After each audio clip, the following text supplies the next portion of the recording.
Hey, what's up everyone? This is Anthony from Anthony's Customs, and for this review we are looking at the Transformers Universe Cheetor from Beast Wars. This is, like I said in the Dinobot video, along the lines of the Rhinox and Rat Trap that we are getting. This guy came out way before they started to redo these guys again, so he's not nearly as good as the newer ones, but he's not horrible, and I think he's worth having if you're a Beast Wars fan. So obviously this is the alt mode or the cheetah mode. It's not, like I said, it's not horrible at all. It's not even really bad in any way. It's just not great. So it's definitely okay. I wouldn't display him in this mode though. And I'll go through the robot mode in a minute and you'll see. But we'll go through this anyway. So he's about 7 inches long and about 3.5 inches high. So he scales fairly well with Dinobot. He's probably a little bit too big, but it's not bad. And he does have nice paint job. The spots are pretty well done. His feet have some shading. And then they did do green eyes on the cheetah head. And then if you pull back on this little button right here, it opens the mouth, which is kind of cool. And then it makes the eyes red. And that's a bit of a nod to the original Cheetor figure, which I will, I'll explain that when I review that figure. And then you'll see what I'm talking about. So keep an eye out for that review. That should be coming up fairly soon, and you'll understand that. The tail can pose, and the arms move at the shoulder, at the elbow, and at the ankle. And then the legs have a little bit of articulation back here, not much, but it is there. And then we have some here and here, and then the head is non-articulated other than for that. So that's the beast mode, or alt mode.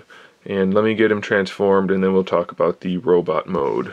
Alright, so I've got Cheetor transformed here into robot mode, and I forgot how horrible it really is. This figure, they missed the mark in so many ways. It doesn't transform well. There's kibble all over the place. He's got a humongous backpack, and it's not screen accurate at all. They just have a cheetah head hanging out of his chest.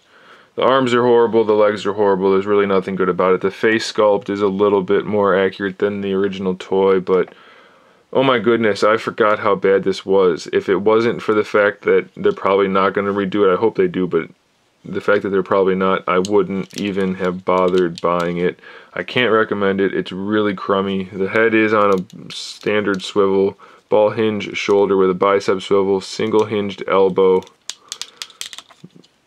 Yeah, it's just ugly. The hips are ball pegs. There's a thigh swivel, pretty decent knee, and then the ankles are okay, but they're just giant folded up cat feet. So really ugly. The only cool thing is he has these here, which pop out, and they're little blade weapons, but I don't remember those being in the show. So that's really not that cool. I mean, it's cool if it actually made sense. And then his tail becomes a weapon also, but I don't remember that happening, and I could be wrong, until he was a Transmetal. So this is just a whole big don't buy this figure. It's really not that good at all, unless you're a huge Beast Wars fan, in which case get it like I did, but don't expect it to be worthwhile. It's just not a good figure. I don't know who designed it, but they weren't really thinking, I don't think. Really disappointing. He does stand relatively high for the scale he is. He's about 6.5 inches tall, so decent size, but quality over quantity is what I say. So I'd rather he was smaller and more accurate. Oh well. There it is, guys. Thanks for watching. Stay tuned for more figure reviews, custom figures, and other good stuff. And in the meantime, keep collecting.